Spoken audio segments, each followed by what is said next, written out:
Binilisan na ng asawa ko. Pababa kami guys. May lakad kasi kami ngayon eh. Bira nagpala mahaan. Very good. Sabi ko sa'yo, mag-ano ka. O diba, hindi ka ba nilamig? Sa bagay, may ano ka naman. Maganda yung ano mo, yung type mo, yung, no? Hindi ka nakaramdam ng malamig. Sabi ko magpantalon siya, ayaw niya. Yan ang gusto niya. Basa na siya ngayon. Sige lang, ipa-experience natin sa kanya lahat. Para matuto siya. Wala, kawawa ang bus, oh. Ayun, oh, sumadsad sa gilid. Hindi makita dito. Sumadsad sa gilid. Iyan na lang taon sumadsad.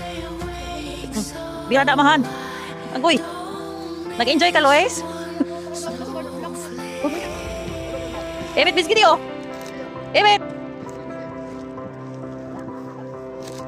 Gusto daw niya ma-experience. Oh, sige, pa-experience natin lahat kanya. Ganito dito. Tuwang-tuwa, oh. Pababa, taga-tuhod. Ay, dali. Napadulas na. Sabi ko sa inyo eh. Wala na, nagpadanas na. Ay, salamat. Alhamdulillah, nagustuhan ni Lois yung lamig. Na, miga na. Uy, sarap gagi. Uy, mabasa ka talaga. Hindi mo sinarado yung mount mo. Ang sarap. O, di ba si Lois lang? Ikaw lang pala yung sagot naman. Ano, lalapad yung kalsada. Higaan mo lahat. Uy, kukunin ni Baba yung ano, wala kasi tayong yung ano, pang skiing. Yung parang planggana. O, may planggana tayong malaki, sakay ka nun.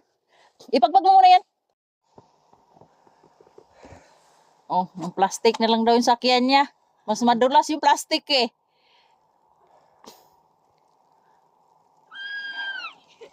Birada! Hala! Konti. Agoy! Agoy! Nagsunod-sunod yung tao ng amahan. Hala ka diha!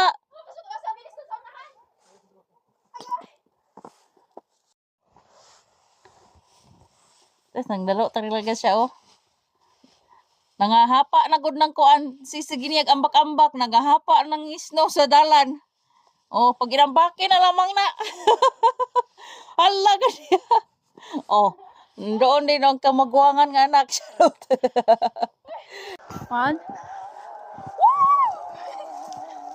Dito na ako. Wait lang.